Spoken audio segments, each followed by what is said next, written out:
Hi, I'm Johnny Garish, and welcome to the History of Victory Church. In today's episode, we focus on the early days of Victory and how God developed the leadership capacity of pastor and his wife, and then how that leadership overflowed into the church and made an impact. We hope you enjoyed this episode, and then share it with someone who wants to know what it takes to be an effective leader for the kingdom of God. Thanks, and God bless. You know, most of the time we think that the pastor builds the church. And of course, as a church planner, we kind of think that's what we're doing. But as you get into it and things begin to unfold, you realize the church is building you and God's building you. Mm-hmm. I'll never forget, I had a conversation with the Lord. And I'm not like crazy spirit. I mean, I'm spiritual, of course, but this is one of those things where I'm whining to the Lord. I'm praying and I'm crying out, God, why is things not going the way I want them to go? And I think we were here about 4 years, if I remember correctly, and maybe 5. And the Lord just really affirmed in my mind and literally spoke to me and said, before I build the church, I've got to build the pastor that's going to lead the church. And it was like this instantaneous download of knowledge that we've got to go through some things. And we've got to experience things that we've never experienced before. We've got to deal with people that we're not used to dealing with. Right. And so God sent us, in fact, prior to the end, but especially after that, when we were paying more attention.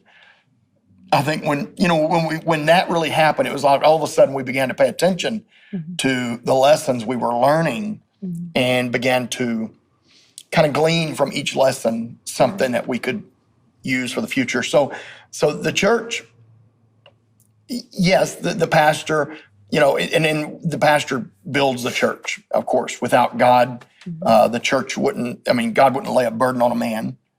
But without a man that followed that will and that burden of God, it wouldn't get built. But the people that come into the church really bless the pastor with a broader knowledge, with a broader experience, and things like that. And I, in that time also, I felt like we kind of dove in. There was a lot, when you pastor more people, you start realizing people have situations and there's things in their life, and we dove into educating ourselves. Yes, in order to help and to do right, and because when you have a fear of God, you have to have it right. His people are very precious to him. That's right. And if we're not the best we can be, how are we going to help and really, because at first when we started the church, it was about number, in our mind, we got to grow. It's numbers. 100 people per year. But then that was my goal. Then you realize it's not about numbers. It's about growing. It's about souls and developing our lives souls. Growing. And right. Our own included. Exactly. If you're going to be the leader, you're going to have to be. And our children. What you're going to have to be, the best you can be. Yeah. We also really wanted the church to be a place, and in fact, with children in our lives, I think one of the things that really motivated us to keep the church focused, sound, stable, was we knew that our children were growing up in that church, in the church that we planted. So every little thing we did mattered. Everything mattered. Right. And that's not to say we didn't fail. We failed plenty of times. But I feel like when we did, we took it very serious. Absolutely. And we decided, okay, I don't want to fail this test again. Right. I've got to figure this out, so the next time we come across this, we're going to do things, right, in a more educated manner or whatever. It was during that time period that I think we come up with this concept of learning through the experiences gets us kind of like we step from kindergarten to first grade to second grade. And if you don't pass that level, you just have to repeat it until you do pass it. And so it was something that we intentionally made up our mind. We're going to learn from this so we can move to the next level. And that really was I would say a knowledge, whatever it may be, that God gave us that really helped us more than anything else. Just the knowledge. Lots of challenges. Yeah. And and like she said, we were so far from perfect. Yeah, I made we so failed many mistakes. Right. So many mistakes. We failed many times, but Yeah. we didn't want to stay ignorant. No. And so we made up our mind, whatever we had to do, we were going to Yeah. grow ourselves as the church grew. Yeah, and that is through multiple formats. We, of course, as a pastor, we first think through the Word of God, and that is true. Right. Absolutely, there's no doubt. The Word is our teacher, and so that was our first teacher. But then the Spirit taught us, just being closer to God, more in tune with His will, more in tune with people's spiritual nature and where they were at. But then we also added to that, formal education, especially just books. We read books like crazy. And then I went back to school I had a business background. So a business background is typically about the numbers. And that's kind of the way I entered the church. Right. And so I had to relearn that. Right. You had to relearn some things. Or not relearn, learn differently. I had to learn a different way of doing things. And so, but I think as God developed us and we developed the church, one of the things that happens is the church takes on the nature of the pastor and the pastor's family, and especially the pastor's wife. And so our church saw us, and this is something that was really important to us. If I'm going to fail and I'm going to learn a lesson the hard way, that lesson isn't just for me to learn. I need to share it and to explain and I need to move on, because the church was looking at us as we struggled, as we failed, as we picked ourselves back up, and our resilience. And lo and behold, our church became very resilient, very forgiving, I sound like I'm talking about the church being like us, and I'm saying all these good things about the church, but really that is what happened. Yeah, I see it as in our earlier years, we had such a wonderful time, and we just laughed and we just fellowshipped and we just had a wonderful time in the Lord. But then God sends some storms in our life. Yeah. But through the storms, we decided we're going to anchor down, we're going to grow, we're going to, and I feel like, and I know that we met those challenges. And sometimes when you anchor, and we experience these, sometimes when you anchor down, and you're going to say, I'm going to buckle, I'm going to get through the storm. Sometimes you don't grow.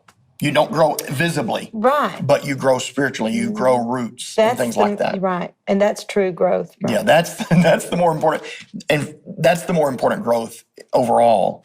I anticipate our church to continue growing numerically. But if we're not, if you're not strong, how can you help someone else? If we're not prepared to do that, to go through those things. And and I think that's when we got our strength, is when we went through those trials. But it wasn't all trials, thankfully. It was. Well, of course not. We started, you said it. We had so much fellowship. I mean, I told somebody the other day, and I was just cutting up, but this church was built on Jesus and volleyball. Yeah. Right. Because we had so many fellowships around the volleyball, and of course game nights, and it was, at first it was like we just loved to get together. Yeah, and it was like a family.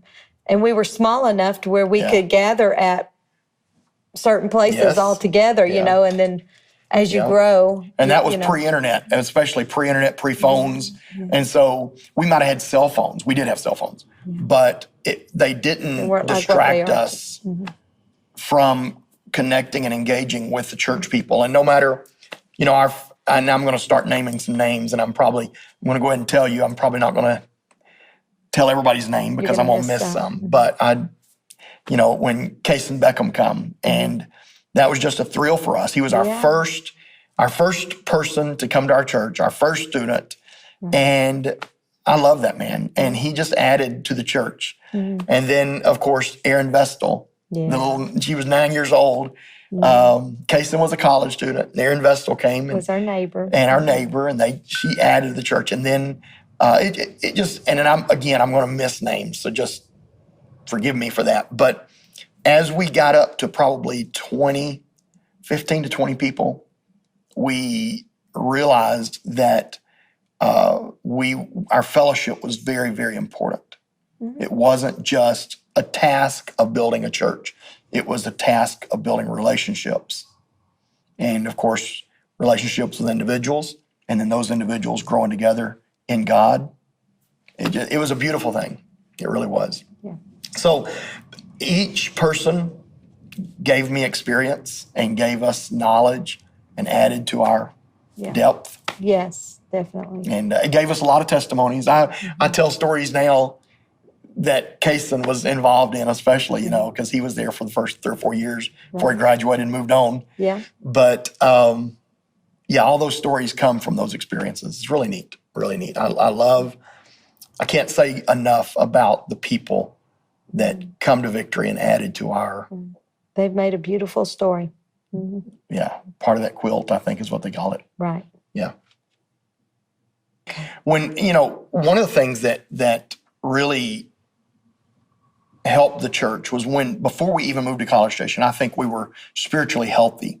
We come from a spiritually healthy environment. Pastor Crosswhite was so kind, and he blessed us as we left the church. And that was just that in itself was kind of a foundation of, we're going with his favor. And I think I've heard of people that left churches to build a church, and it wasn't really that great of an environment. But our spiritual health was well. We had not been married very long. I forgot now. I think you said 12 years or something. Married 12 years? Yeah, that's probably about right. That's right, because our children were 10, 9, and 5. So we'd been married 12 years, and so we were pretty stable in our marriage. But, of course, you're just normal people. We're just normal people. You have ups and downs and ins and outs and financial ups and downs and children ups and downs. Yeah, I think the first years were probably, it was a very hard struggle. It was. Because we were financially tight. We were intentionally, though. We were new. We didn't know what we were, we were doing our best, but it was all just so new. One thing, when you're talking about financially, one thing that I think was a huge blessing to us, though, is we came here, planted the church, and started a little air conditioning company over here because I did air conditioning. But my dad in Nacogdoches kept me on their salary, their payroll, and helped me. We were blessed. To kind of even out the hills, so to speak. And that was a big blessing. And then I've took, of course, other jobs that some of them were kind of crazy, but we did whatever it took to get. But our spiritual health was very good, I think, even though it was hard, even though we struggled. Our spiritual health, it was a healthy place for people to come in. They didn't see us, arguing or fussing or fighting. They didn't. Of course, we're not perfect, but they didn't see it. They saw a beautiful family. And as the church began to grow, we grew in health as well, spiritual health, and people. I will say this, and I know this is huge for me. It was anyway. I think we were here 9 months before we had our first person to get baptized, and that was on our back porch in a horse trough, cattle trough, and they didn't even get the Holy Ghost at that point. Now, they said they got the Holy Ghost later. And what was crazy is the young man that I baptized, I think he might have been older than me, I'm not sure. But he didn't know it, but he had heart problems. And just a few weeks later, he died.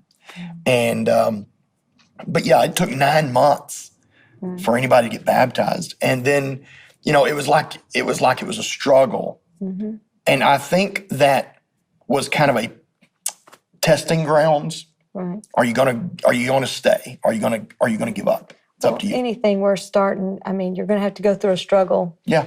It's not all easy street. It's not all, and I think it really, it was, I think there was a lot of beautiful miracles in the midst of all that. But at the same time, it was, sometimes you just have to trudge through and that's the way, right? You don't have the top musicians and the top singers, and, things like a larger church has, but, you have other... You use what you get. You use what you have. Right. To the best of your ability. And the concept is kind of like, we had church in our living room, but we still all dressed as if we were going to the greatest church in town. And we were able to That same develop concept. our talents because we didn't bring in, a lot of people will bring in the best Yeah. and never start out with your humble beginnings. They don't want to start out with those humble beginnings. And I You'll think borrow from that everybody else. is the most beautiful thing Yeah. when you do start out with humble beginnings, because you actually allow God to just move and grow And he and gets the create credit. this beautiful tree without you manipulating, awesome. So That's awesome. And he does get the credit, even in this church, as we've grown.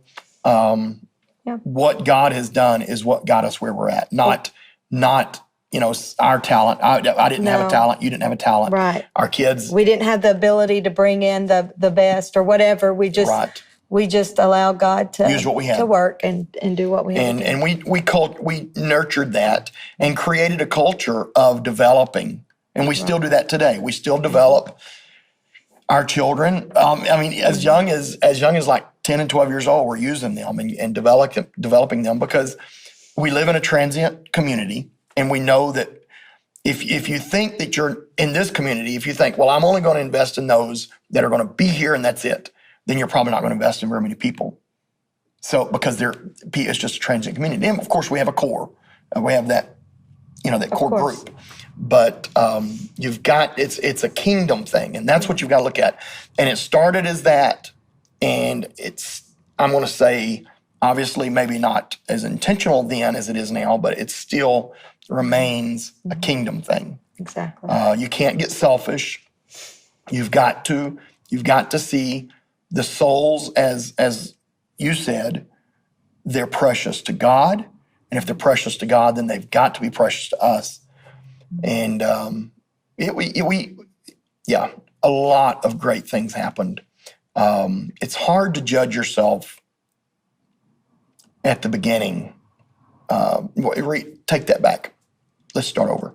It's easy to judge yourself at the beginning that you're not good enough, or you're too good, or I've got all this talent, or I don't have any talent. The best thing to do, I think, is just have humble beginnings and put it all in the hands of God and say, use us for your glory. And Right. that's kind of what we did. Yep. We just, did. I didn't have a lot of This is what we experience. have, Lord. Yeah. Use it. Yeah, like the bread, and just here, I don't know what else to do with it. But we were healthy, and we've grown more healthy. And to validate that health, we had, over a period of the first, 3 years, I'm going to say, we had 2 or 3, maybe 4 families move into Victory from other cities, except for the Hillies, they were already here. But they moved from other cities into our church, and they had already been to other churches, and they're still here today. So to kind of validate, were we healthy then? Yeah. Maybe not perfect, of course, but we were healthy enough to keep. Right. And healthy is something that's just Very- continuing to grow, Yeah. even though, you're It's gonna relative to your age, right, like an right, infant or right. a child, or just, Exactly. yeah. So I'm not ashamed. I'm not ashamed at all of our struggles or our development or our It's kind of scary talent. if you don't struggle. Then Right. what are you growing? Yeah. Right, yeah. So it all ended up good. Before we started the church, I have, and I wish I could find it, I had a spiral notebook and a map, of course. And I mapped everything out and took notes of everything and had all these goals. And like I said, it was kind of from more of a business perspective, but I had this weird goal. Preconceived idea. We're going to have 100 people per year. So after 1 year, we'd have 100, 2 years, 200, and et cetera. It did not happen that way. Oh my not goodness. the way God I was works. so disappointed after year 3, and we were running 30 people or less. I'm like, But it's good to have goals, and it's good to have practical goals, and it's good to have unrealistic goals. Because when you have unrealistic goals and they're not met, you begin to have to exercise yourself and wonder, why did I have that unrealistic goal? And that's where the reality of it's God's church, not yours, come into play. Right. My goals were my goals based on Your personality. personality, experience, Right. selfish reasons maybe. But when God got involved, we were here for the first year. Well, let me just kind of go back. We were here in our living room for the first month and a half, I think 6 weeks. And then we went into an office building, and we were there for about 18 months. And from in that office building, we went from about probably 10 people up to about 25. And then we went into the storefront behind Walmart. And that was a great location. That was that was the one where I walked in and told the lady that she needed to get out of the house, get out of the building, and make it a church. And she just couldn't believe. It's a coffee shop now. Yeah, it's a coffee shop now. And in that building, we got up to about 40. We were there for about another 18, 20 months, something like that. And that's kind of one of my regrets. I wished I'd have kept a journal of everything. I've got notes, but I'd have to look at them. But yeah, our growth did not match our goals at all.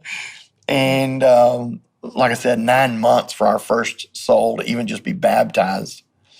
And then you began to question, God, am I really called?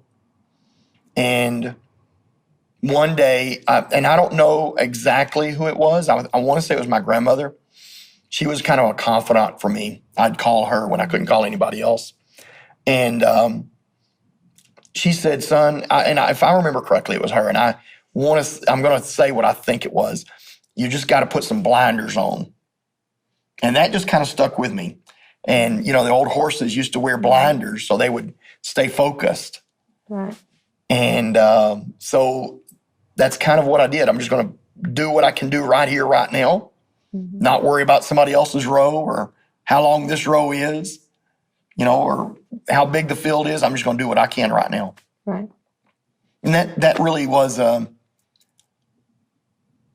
though I was still zealous to grow, that really helped us plod through some of the issues and some of the things that, don't you think? Right.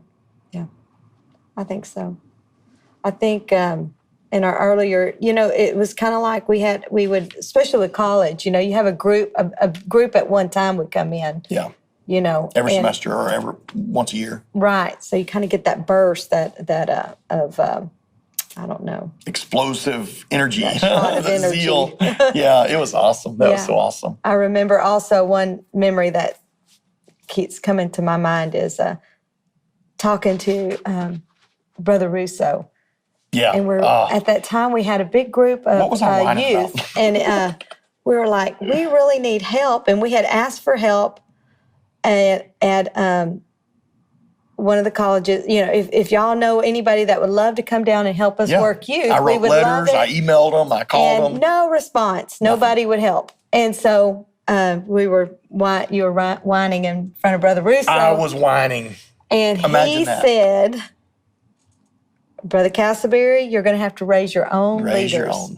So we, in obedience, that's what we started doing. We started just, you know what?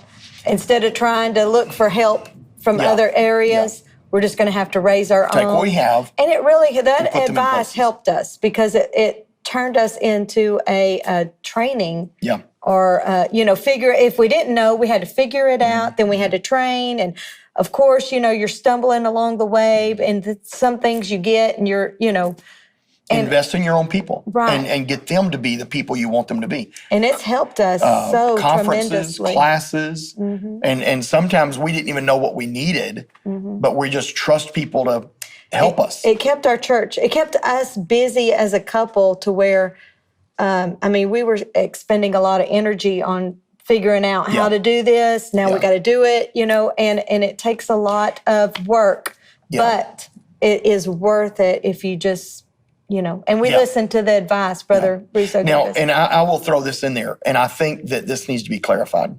We weren't not using those that we had. Everybody that was what we had, we were using them like our children all were in piano or guitar or whatever, and we were using them. But there was voids in leadership that we thought, well, if we could get somebody to fill that void, that would just fix everything. And that's when Brother Russo said, no, you don't want somebody to fill that void. You want to just some random person that you come and bring in. Get those people that are already there and put them in those void places, those slots. And that's really where we were using our children, we were using people, but there was gaps. And we thought we could hire that gap, or fill that gap with somebody we hired or whatever. And we didn't even have any money, so I don't know why we thought we'd hire somebody. But just come and help us. Yeah. You have a burden like ours, and they're not. People aren't going to have a burden like yours. If you are called to build the church, to plant that church, to grow that church, they're not going to have the same vision. They're not going to have the same burden. They're not. Now, there's some that will say, yes, I'm in, and we have them now. We've always had them. Somebody that would just link arms with us, say, I'm going to help you carry this burden. I'm going to help see your vision through. And that's when you started having a Sunday morning leadership class. Yes. And everybody would come together, and you would get to, it just Expound allowed on, you yes. to show the vision of what your vision was, and And I think we started that with once a month, if I remember correctly, or maybe, but we got to where we was doing it was every week. And it became part of the church. Good. It was a great thing. People think every week, you're going to come up here every week. Yeah, but the way we did it and the way we conversed, and I shared my burden, goals, ideas. What's going on? What do we have to look for next month? What are we going to do? It just kept us all on the same track, where we were able to work as a church body, together, and not, this one doing that, not knowing what the right hand's doing. The whole body worked together well. Right, because the people that came to that meeting was the leaders. Yeah. And thankfully, this is very important to me.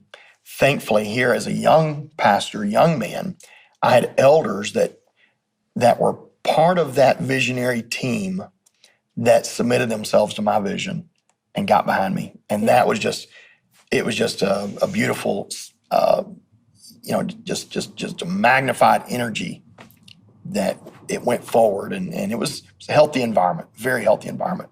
Our kids, we weren't worried about our children lacking in their spiritual development or their biblical knowledge. We weren't worried about our children not being connected enough because we took them to youth camps and youth rallies.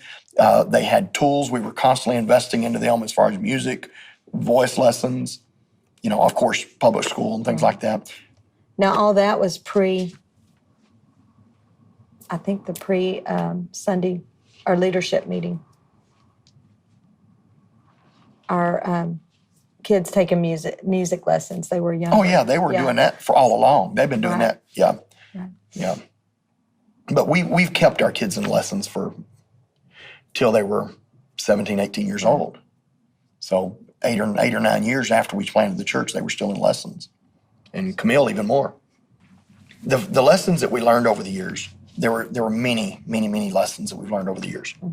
Some were more important than others. The early lessons, I think, we learned. I'm going to tell you some of the lessons we learned and then some of the lessons we should have learned. And I said we, but I really mean me because I'm the one that needed to learn the lessons. But the early lessons that I learned as a pastor was really, and I'm talking about something that is shallow in a way, but enjoy the process. I think we didn't, I'm not saying that we were perfect at it, but we did enjoy the process of growing the church. We had, for the first 2 or 3 years, we had very few people, but we had fun. And those kids and the people that came to the church, they just, it wasn't a perfect environment, but we enjoyed even our hardships. We enjoyed them. So I think learning to enjoy that process is very important. Learning to learn through that process. And using what you've got, that's another big lesson, that you've got to use what you've got.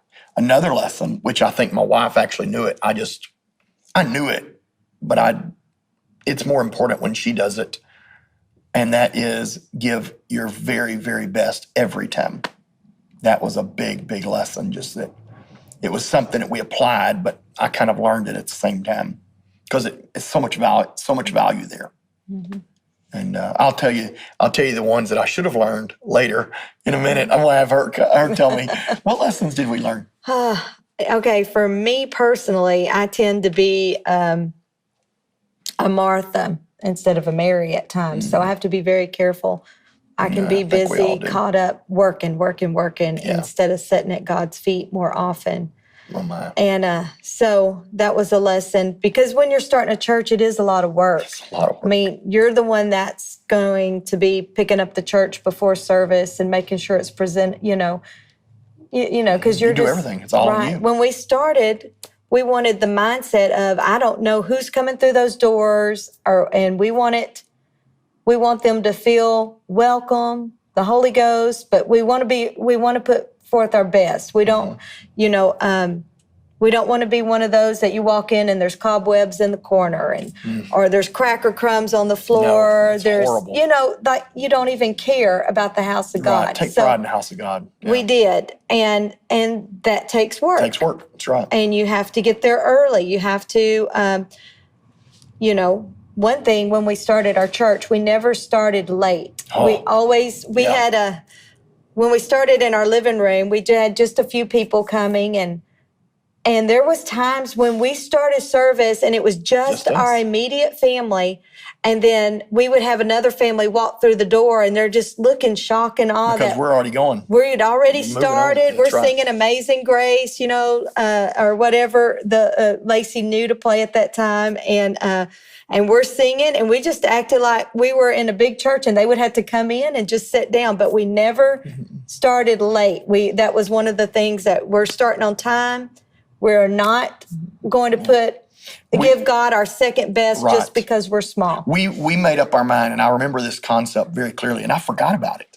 But we refused to let other people hold the church hostage by their tardiness, their lateness, or anything. If they decided they weren't going to play, or if they just didn't feel whatever, that's fine. That's up to you. But we're moving on, and that's that was probably an early lesson. I think in order to keep that, we made sure that our kids were in lessons and stuff, because that way we weren't dependent on someone that show up late. And we can't start church until they show up. It's like, no, we start church church starts at this time, and we've always done that. We've not been slack. But anyway, going back to some of my early lessons is trying not to be such a Martha. And because when you are the pastor's family, you are having to make sure this is on, this is going, this is, and it's just so easy to get caught up in that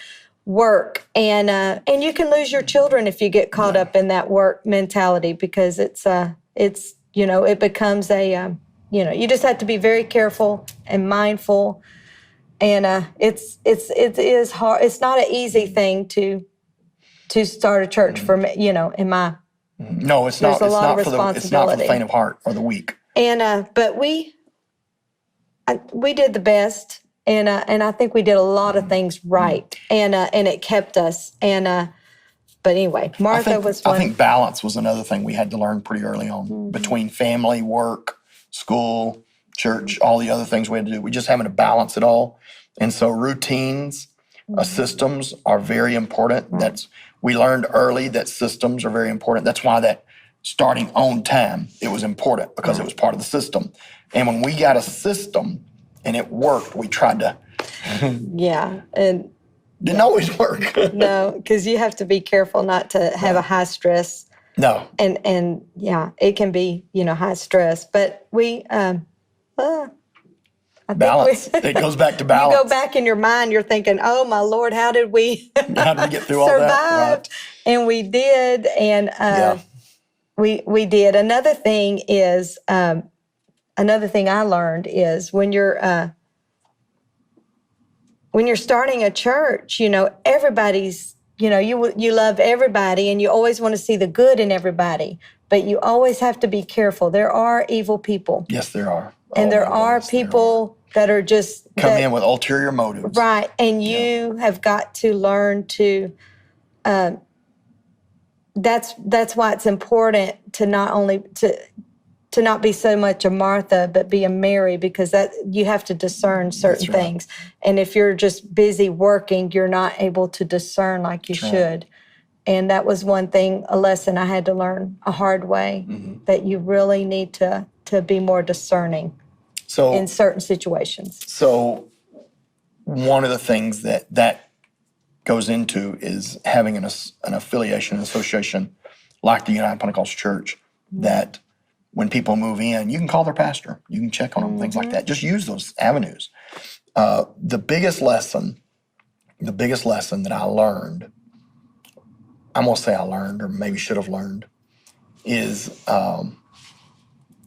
that God gave me a wife that I did listen. I did learn from her. I gleaned from her. But being able to just say, I don't know everything. I need help.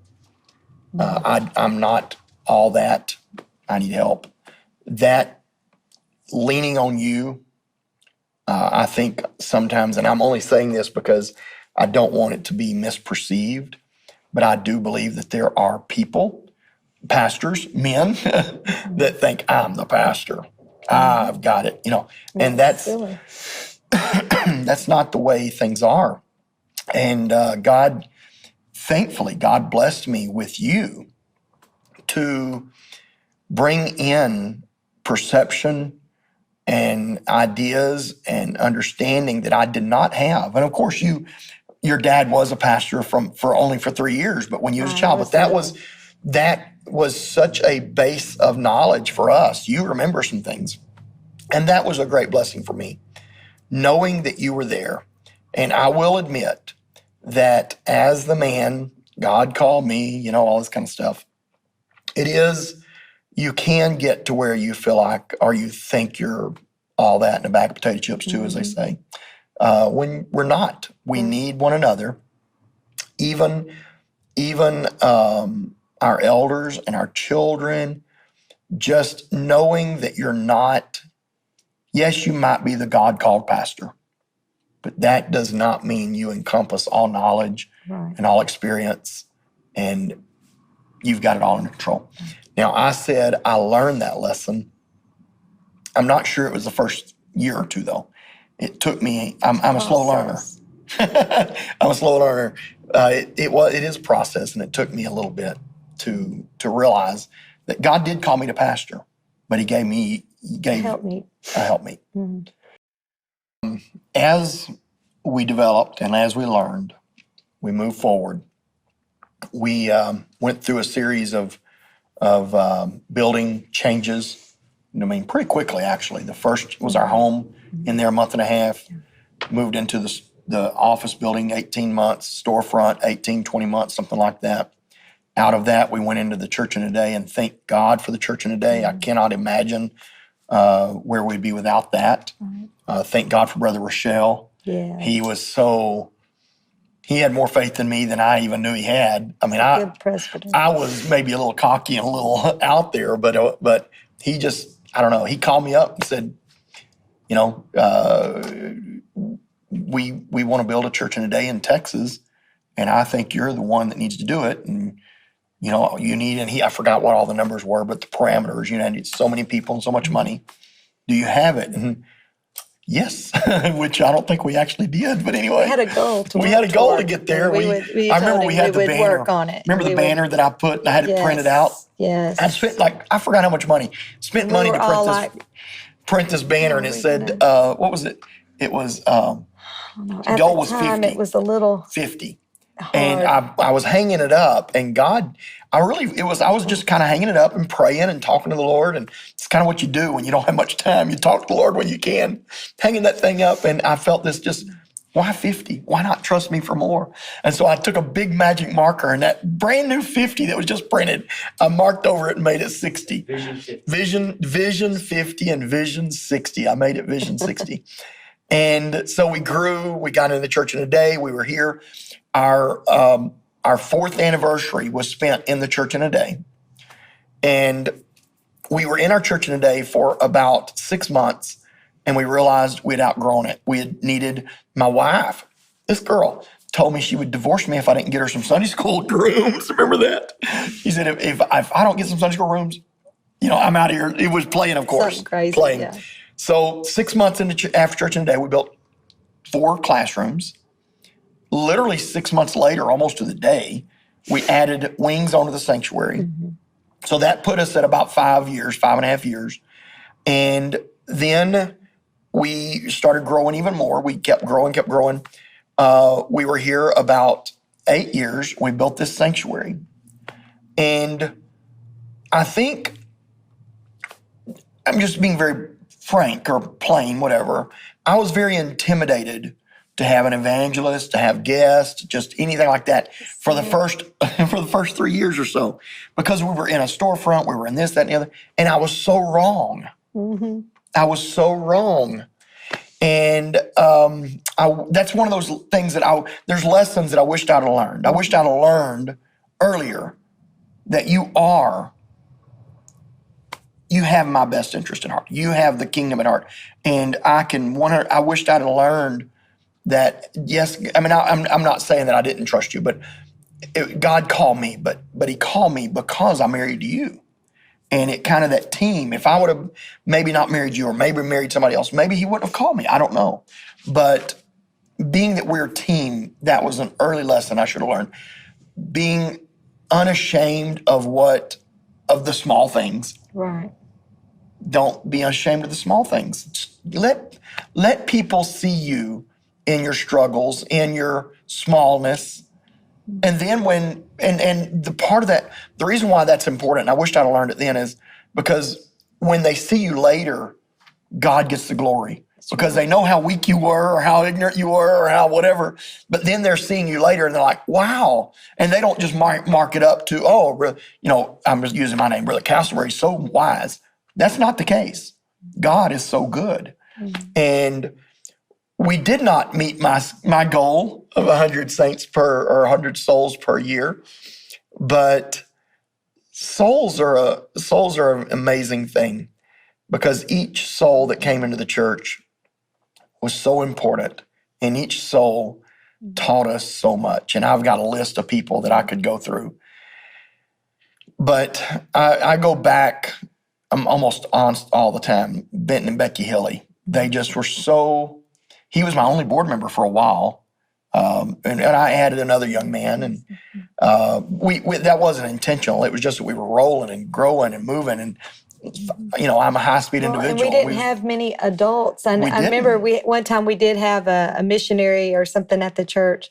That's one thing. We did have a lot of missionaries come through, sure did. And we really intentionally, because that was my so chief evangelist. We had a missionary, and he would look over the church, and he said, "Man, this looks like a youth rally," Yeah. And we just had a lot of young people. Now we're starting to balance, and that's nice. And we really cherish our elders at the time. The Myers family weren't elders, but they were in our church, But the beautiful thing about our elders, and we could go the Crenshaws, the Myers, the Hillies, yes, they were visionaries too. So while they might have been 30, 40 years older, well, not all of them, 20 years older than us, they still, when they saw what I was wanting to see, and they locked arms with us, let's go. And we got ready to build, just in the church in a day. 6 months later, I literally, it was like, hey, we need to add some classrooms. Well, let's do it. Everybody. It was no ifs, ands, or buts. Let's just do it. It's time. And that's been the process all along. Now, it does slow down a little bit the bigger you get, that growth, that speed of growth. And there's several reasons for that. And we could talk about that, and we probably will talk about it. People, when you get to a certain point, people began to think, well, somebody else will take care of that. Somebody else will reach out. Somebody else will witness. Somebody else will. And you lose that individual zeal that makes the church what it is, that brings it all together. But we didn't meet all of my goals. But I think we pleased God. It's hard for me to say that. Right. I think maybe you didn't please, we didn't please God all the time, but we wind up because maybe a situation our heart was always, and our intent is to, okay, God, what do you need me to do? What do I need to change? What do I need to work on? And that's been our heart's desire, and that pleases Yeah, God. I think something else that has to be said, and I'm very humbled by all of this that's taking place, the recording of all this, but I think something, if there's anything that needs to be said, this is it. We have to be humble before God and men. And that means being not the expert all the time. Right. And not the know-it-all. The one that's in charge with, I got my thumb on everybody's lives and I know I think God created us and put the choices in our hands. And sometimes we think, well, when we get control, we've got control. That's such a motivation killer. I got to be careful, don't I? Well, I'm just saying, with that attitude, you have to be careful because, so you just got to let God be God. Right. And as a pastor, I'm sure you have to be careful with that attitude. Yes, you do. Absolutely. Because I think if the church revolved around me, if it was all about me and my ideas and my opinions and everything was about me, people are less motivated to get engaged in that process because it's not about others and it's not about the bigger things. Because only one person, one man, one pastor, one leader can only literally manage about 75 people. And that's why the average church is only about 80, because we just can't manage more than that. And you're called to be a leader. A leader of leaders is what I want to be. Right. And so when I develop leaders and I empower them, it's in their hands. And I might go back and, of course, this is just, I'm the pastor. I might go back and examine something or question something. But if they're leading, if I can, I want to support what they're doing. And that has really projected Victory Church into what it is today. We have trusted men and women that we knew that they had pure motives. They kind of took on our character. Right. I want God to get all the glory, and I want this to be a great place for souls that are new, souls that are hurting. This church should be a place to where hurting people come and feel loved and feel the power of God. And that can't happen if there's this, it's all about me and I'm the boss, because other people they're just observers. They're not participants. So I hope I'm saying all that right. I sometimes don't say things right. Well, you have to be the boss. Somebody has to be the boss. Somebody has to be the boss. You just don't have to declare it on the mountaintop all the time. You just do it. Beat people over the head with a stick and tell them I'm the boss. You just do it. Yeah. So that's kind of where I'm pleased. Looking back, I'm pleased with our growth and development. It wasn't at the time what I wanted, but God received all glory, and God developed a pastor and a pastor's wife. She was already pretty developed herself, but I was in major need of help. And God, we both were. God really, when you submit yourself to Him and His ways, He has a way of getting us to where we need to be. That little kid's song, He's Still Working on Me. That's where we're at. So I'm just thankful.